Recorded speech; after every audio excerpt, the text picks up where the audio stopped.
Hello and welcome to 𝗍𝗵𝗂𝗂𝗋𝗆𝑠.com, where we teach you all about gardening in the great indoors. If you'd like to support our show, please use our Amazon affiliate link below. Today I am going to give you a quick tip about how to make sure that when you have drainage holes, and a little bit of tag there left too, price tag, but when you have drainage holes on your pots, which you generally want to have almost all the time, then this is a quick tip for how to put a screening in there so that you don't lose soil. It's good to do the screening so that you don't lose soil, because what will happen as you continue to water is soil will continue to go to come through a little bit at a time through the hole there.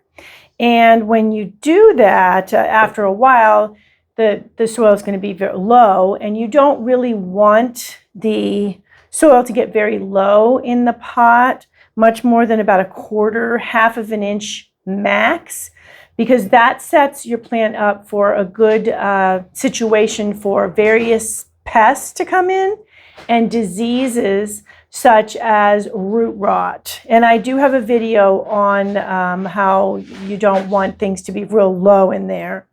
So in order to try to prevent that, another thing it will prevent, if you're concerned about using worm compost indoors in your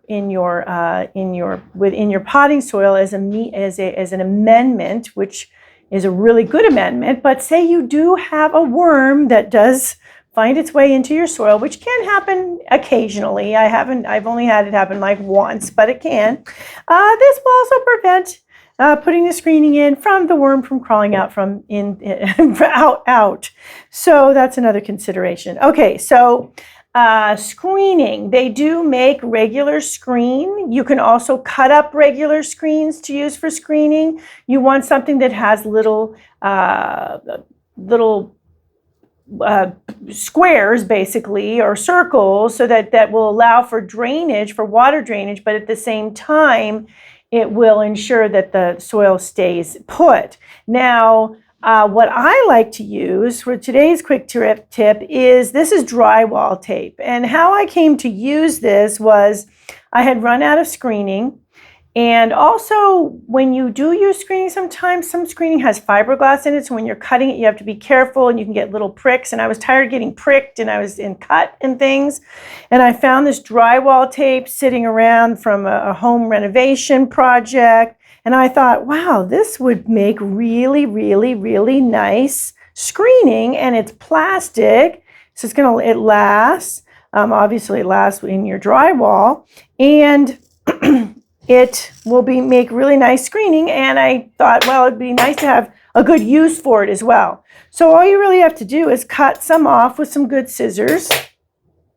And what I suggest doing with this is folding it a few times. So, and besides just folding straight on, what you want to do is cut it, and then you're going to place it back together differently, so that, because the drywall tape does have bigger holes than you're going to get from screen. So you can place it on top of it a little bit off center. See, like that. It has a little sticky to it too, so it does stick to the bottom of the pot, which is another thing I really like. Okay, so you can see here I have really made that so that it has it still has drainage, but it's going to keep things in. And then I'm going to put it sticky side down inside the pot. And then you can see here, you can see it through there, so you know that it's intact, and the sticky makes it stick too, so it doesn't fall out, which is cool. And it's intact and ready for me to pot up in this pot.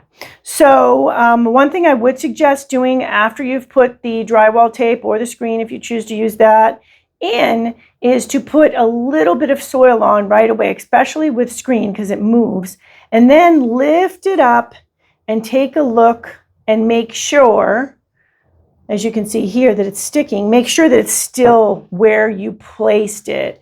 Because what will happen sometimes, especially with screen, it'll shift when you're filling with soil. You fill the whole thing up, you pot the plant, and then you discover, oh, oops, the screen moved. At that point, you can, if you're able to, lift it and move it potentially with something like a pencil or something to get it to move over.